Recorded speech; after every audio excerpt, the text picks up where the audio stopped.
Ngiyanibingelela egameni lomfeli wethu onguJesu Kristu waseNazaretha asikhuleke.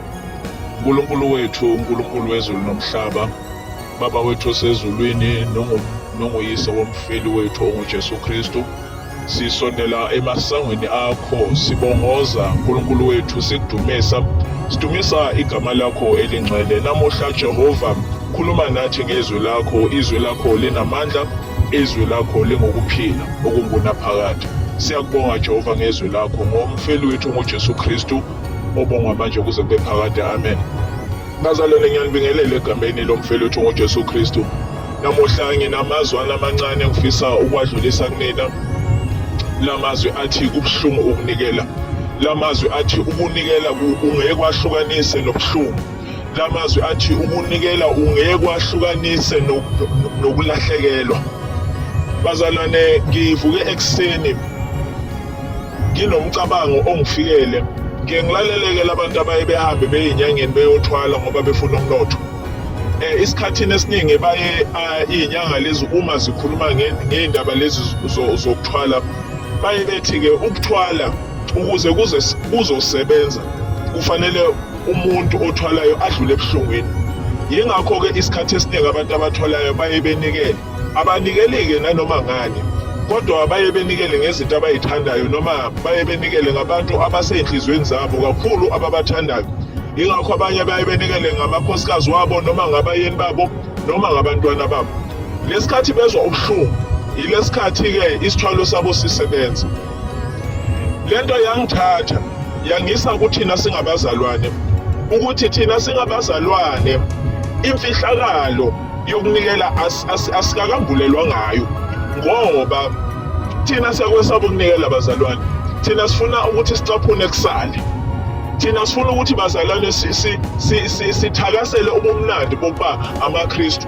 Kodwa siyakhohlwa lokhu bazalwane, ukuthi uNkulunkulu walithanda izwe kangaka waze wanikela ngendodana yakhe iyodwa, ukuba yilowo nalowo okholwa yiyona angabhubhi kodwa abe nokuphila okuphakade. Bazalwane, uNkulunkulu wanikela ngendodana yakhe iyodwa, okusho ukuthi uNkulunkulu wasala engenalutho. uNkulunkulu wasala eze engenayo indodana, ngenxa yokuthi kwakufanele anikele ngendodana yakhe ukuze mina nawe siphile. Ukunikela bazalwane akumnandi. Ngibe sengimcabanga uJesu esesiphambanweni bazalwane bami, uJesu elenge esiphambanweni ekhala kubaba wakhe ethi Eloyi, Eloyi lama sabachthani, Thixo wami ungishiyelani na? Ngicabanga bazalwane le ndaba ngelinye ilanga ngafikelwa ukuthi uNkulunkulu wayengambukanga wamfulathela uJesu ngenxa yesono somhlaba noma izono zomhlaba uJesu ayezembethe. Kodwa lokhu kungifikele ngenye indlela namhlanje. Ngiyabenezela kulowo mqondo wokuthi uNkulunkulu akambukanga uJesu ngenxa, noma ngizothi wamfulathela uJesu ngenxa yokuthi kwakuyindodana yakhe iyodwa. Ebona ubuhlungu indodana yakhe edlula kubo, kwafanele amfulathele bazalwane. Akekho umuntu ongabuka ingane yakhe izwe ubuhlungu ayibuke nje, uyoyifulathela ngoba mhlawumbe ufikelwa ukuthi ake ngiyisuse ingane yami kulobu buhlungu. Ngakho-ke ukufulathela uNkulunkulu efulathela uJesu ubuhlungu ayebuzwa. Yingakho namuhla sibizwa ngokuthi singamaKristu. Yilobo buhlungu uNkulunkulu adlula kubo ukuze thina namuhla sizothi sisindisiwe. Ngakho-ke bazalwane, niyayibona indaba yokunikela ukuthi ukunikela kuhambisana nobuhlungu, ukunikela kuhambisana nokulahlekelwa. Ngakho umbuzo engizibuze wona yilowo ukuthi ngabe mina senginikele na? Ngabe mina sengikuzilile ukudla kwaze kwafika la kubuhlungu khona? Ngabe mina sengimkhonzile uNkulunkulu, noma sengimkhonzile uNkulunkulu ngayo uJesu kwaze kwafika la kubuhlungu khona? Ngabe mina ngiyakwazi yini ubuhlungu bokunikela? Noma mina ngifuna ukucaphuna kusale?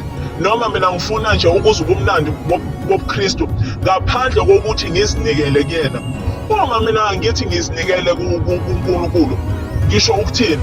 Ukhona lo mhlabeleli bazalwane othi ngizokunika uqobo lami, athi anginanto esandleni,